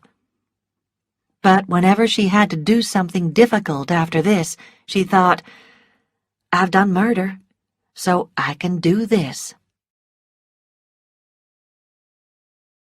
Chapter 12. Peace at last. By May 1865, the war was over, and the Confederacy had lost. The dream they had loved and hoped for, the cause which took the lives of their friends, was finished. But Scarlet cried no tears. She simply thought, "Thank God! Now the cow won't be stolen. Now the horse is safe. Now I won't be afraid to drive round the country looking for something to eat. And if Ashley is alive, he'll be coming home." In that warm summer after peace came, a stream of Confederate soldiers came through Tara on their way home. Most were walking, although a few lucky ones had a horse. They asked each soldier for news of Ashley, and Sue Ellen asked about Mr. Kennedy, but none of them knew anything. Then, one afternoon, Uncle Peter surprised them all by arriving from Atlanta. He came on an old horse and brought news of Aunt Pitty, who wanted Melanie and Scarlet to come back to live with her again. He also brought a letter from Ashley. "He's coming home," Uncle Peter told them. "He's alive." Melanie fainted, But Scarlett took the letter and opened it quickly. She recognized Ashley's writing. "My love, I am coming home to you." Tears filled her eyes so that she could not read any more. Holding the letter, she ran to her mother's room while the others tried to help Melanie. She shut the door, then crying and laughing and kissing the letter, she whispered, "My love, I am coming home to you." When weeks went by and Ashley did not come, Scarlett began to worry that something had happened to him along the way. The never-ending line of soldiers went through, and Scarlett's heart began to grow hard. They were eating the food which was meant for the mouths of Tara. Food was hard to get, and the money in the Yankee's wallet would not last forever. Will Benteen was a soldier who was very ill when he arrived. One of his legs finished at the knee, and a roughly cut wooden leg was fitted to it. He looked like a poor farmer, not a plantation owner, but this did not stop the girls working to save his life. Then, one day, he opened his light blue eyes and saw Corinne sitting beside him. "Then you weren't a dream after all," he said. Will had owned a small farm in Georgia and 2 Negroes. He knew that his slaves were free now, and that his farm was burned, but these things did not seem to worry him. "You've been good to me, Miss Scarlett," he said, "and if you'll let me, I'm going to stay here and help you with all the work until I've paid you back. I can't ever pay it all, because there's no price a man can pay for his life." So he stayed, and slowly and quietly, a large part of the work and worry of Tara passed from Scarlett to him. It was a warm September afternoon, and Will was sitting on the front steps of Tara, talking to Scarlett. Melanie came out to join them. Although she did her share of the work at Tara, she was thin and never completely well. Will was talking about his trip to Fayetteville that morning, when he looked along the road leading to Tara. "Another soldier," he said.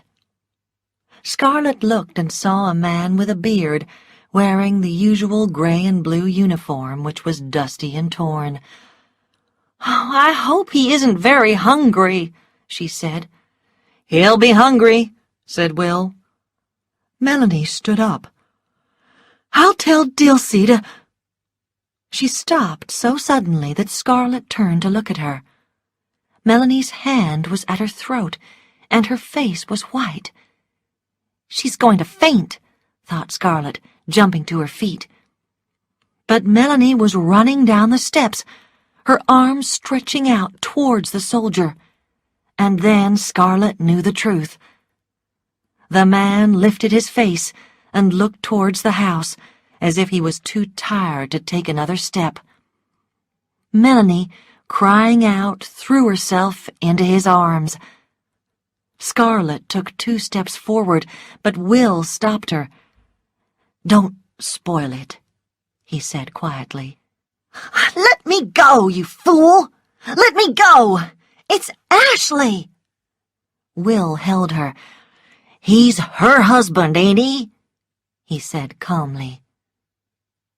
Scarlett looked at him angrily, and in the quiet kindness of his eyes, she saw understanding and pity.